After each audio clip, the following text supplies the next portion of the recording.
Hi guys, welcome back to my channel once again. My name is Rhoda Adeyemi. I know it has been a very long time since you last saw this face. I will try as much as possible to be consistent, though I'm not promising. Maybe after school I'll have enough time to create content. Thank you. For this video, I would like to address people that are planning or preparing to come to Canada for school. I believe that for everyone that has this plan, there is an end goal. And for this reason, it is important to do our due diligence on whatever route or whatever school you plan to come to Canada to study in, or I don't know how to put it. Pardon my English. So, most people are actually just applying to schools with the aim or goal or purpose of entering the Canada, gaining entrance into Canada. But one thing I would like you to know is that just getting admission into any school is not enough to guarantee your stay in Canada. That is why it is important to check well, find out about the school you are applying to, if that school is eligible for postgraduate work permit. Because what is the essence of coming to Canada? To study. You know how much you'll be spending, and at the end of the day your goal is not being reached or achieved. So if I say goal, I believe we all know what I'm talking about.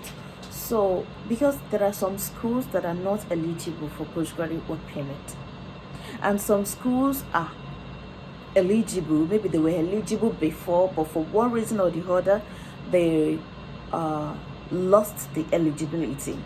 And maybe the last time you checked for the school, you discovered that they were eligible, and when you wanted to apply to the school, you just went ahead, or you just said go ahead and do your application without checking again to know if they've not lost their eligibility or not.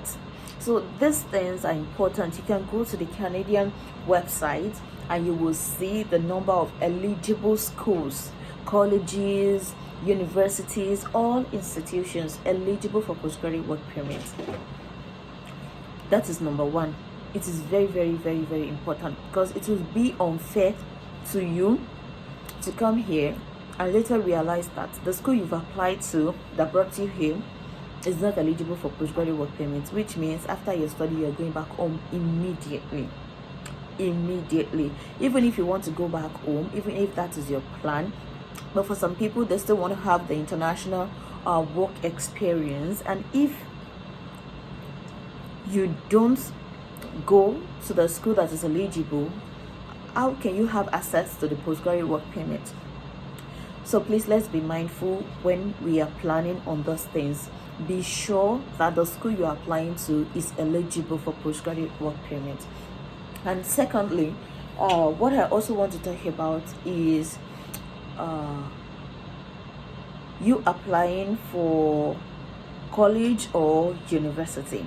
I know there was a policy that came out sometimes ago about spouse of students coming in to study in Canada. So they stopped for students going to colleges, like, not that they won't be giving this, their spouse not that their spouses won't be given the visa, but the issue is they won't be given the open work permit. You know what that means? They won't be given open work permit, which means your spouse can come in with you. If you study in college, your spouse can come in with you, but they won't be able to work. So what is the essence of them coming with you? So the only people that are allowed to bring in their spouse, and their spouse will get open work permits, are people studying at a master's and PhD level. So for this reason, I believe this shouldn't stop for people with family, people with spouses. This shouldn't stop your plan from bringing your spouses to Canada. It is just a matter of sitting together, planning, having a conversation, then taking a decision. So you can decide to, because colleges are still, especially community colleges, are still affordable compared with universities. Even there are some colleges that are expensive, but colleges are still less expensive compared with universities. So if you're coming for college, you might want to arrange with your spouses, like, okay, let me go first, because what's the essence if your spouse is there with you and the spouse cannot work?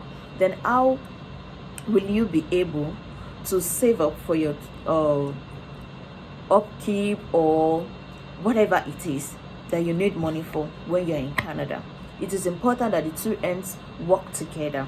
So for this reason, you might want to have a conversation with your partner, appeal to one another, try to understand, communicate, and let them know, okay, then decide, okay, if the program is for a year, if the program is for 16 months, if it's for 1 and 2 years, have a conversation.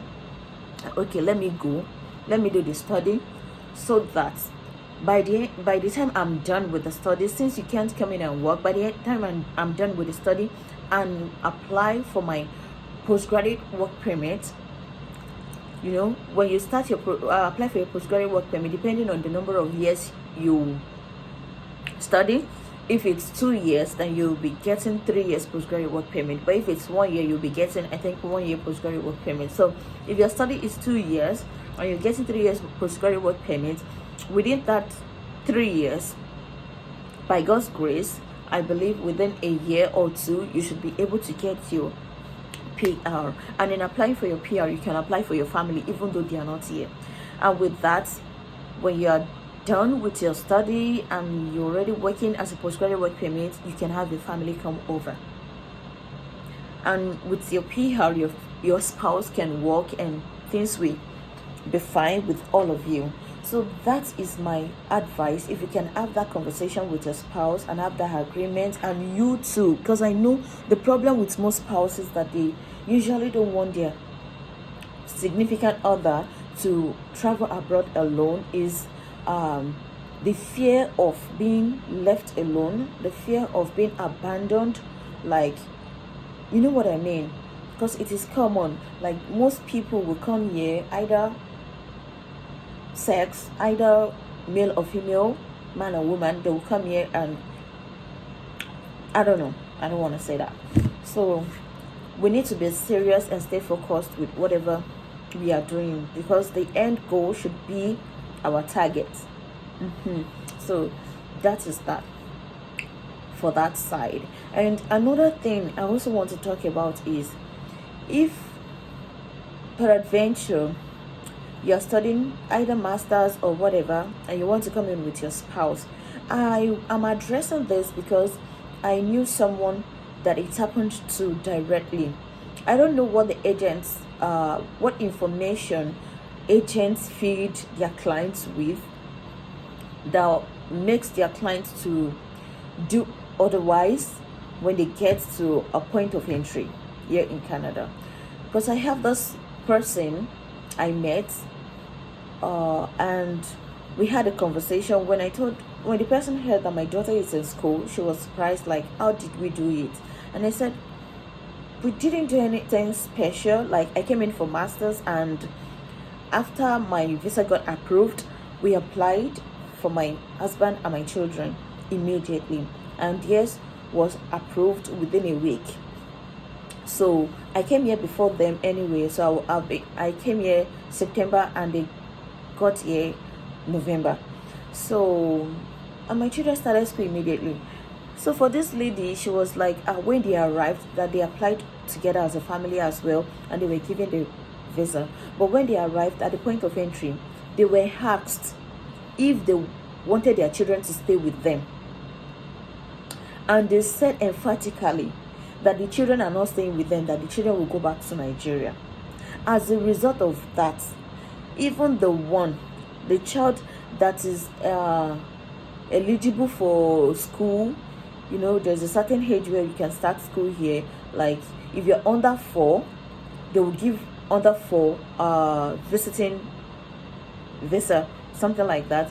But for above 4, they will give study permits, something like that. So even their child that is above 4 was not given anything. I think they didn't even give them anything, not to talk of visiting permit or anything like that. They weren't given anything because they claimed that the children will be staying, they will be going back to Nigeria, whereas the children will be staying. So it's now a challenge for them because they had to make a separate application for the children now. And you know the stress they'll have to go through. We don't really need that. Like, all you need to build at the point of entry is confidence. Like, it's confidence. You know what you're coming for, you know what you want to do. Even though if your plan is to stay at the end of the day, you don't need to tell it to their faces. They know. Those people, they know, but it is not a duty to tell it to their faces. So I think that is the mistake most people are making. They tend to, maybe they try to be diplomatic, or they think they were being diplomatic about it, but eventually it ended up being a big challenge for them because they are still on it right now. They are yet to get their children's permits, you know, that kind of thing. So we need to avoid these things. And for people using agents, I don't know if, please let me know in the comment section. These things are things we can do by ourselves. If you are not confident in yourself to do it all by yourself, all well and good, you can use an agent, but it's something you can do all by yourself. I did my application by myself. Yeah, my school application, my visa application, and my family's visa application, we did all by ourselves. So if you're interested in a walkthrough of how I went about with my application and my family's application and the likes, drop your comments and I'll make a video of that. So I think that is the most important thing I want to talk about in this video. So in the next video, stay tuned for the next video. In the next video, I'll be addressing this. I don't know if I should call it a myth or unrealistic saying or unrealistic belief. You know, some people believe that when you travel abroad, whether as a student or permanently as a worker, they believe you're going there to make huge amount of money, and in no time, maybe within the few hours you get to the abroad, you'll be earning millions, like, or you should be sending a lot of money home, or you should be rich and things like that. It doesn't work like that. But don't let me give you the hints here. Stay tuned for the next video where I'll be sharing personal experiences and general experiences on it. Thank you once again. My name is Rhoda Adi, and catch you in the next video. Bye.